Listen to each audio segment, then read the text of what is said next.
Allez, c'est parti pour ce décryptage de la loi Lemoine. L'objectif? Comprendre comment optimiser l'assurance d'un prêt immobilier. Le marché a été complètement bouleversé récemment, offrant de formidables opportunités d'économie. Entrons dans le vif du sujet. L'assurance emprunteur, c'est quoi exactement? Eh bien, c'est tout simplement le filet de sécurité qui rembourse le capital et les intérêts d'un prêt en cas de gros coups durs, comme une incapacité de travail, une invalidité, une perte d'autonomie ou un décès. Et le vrai tournant de cette histoire, c'est le 1er septembre 2022.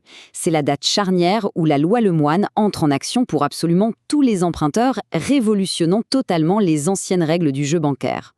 Car désormais, changer d'assureur se fait à n'importe quel moment.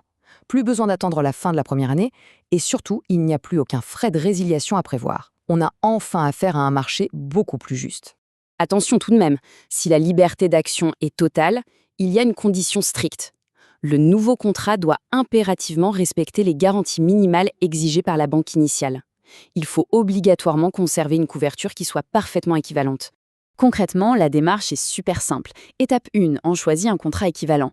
Étape 2, on résilie l'ancien. D'ailleurs, petit détail hyper pratique, la loi impose maintenant une procédure dite des 3 clics pour le faire quasi instantanément en ligne. Et étape 3, on fixe simplement la date d'effet.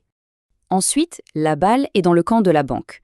Elle dispose d'un délai très strict de 10 jours pour répondre et elle ne peut refuser le changement que pour un motif légitime, comme par exemple des garanties qui ne seraient pas équivalentes.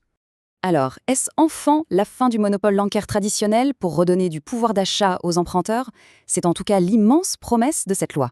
Pour clore ce décryptage, voici un rappel incontournable. Ceci ne constitue pas un conseil en investissement ni une recommandation personnalisée. Rapprochez-vous de votre conseiller habituel pour plus de détails.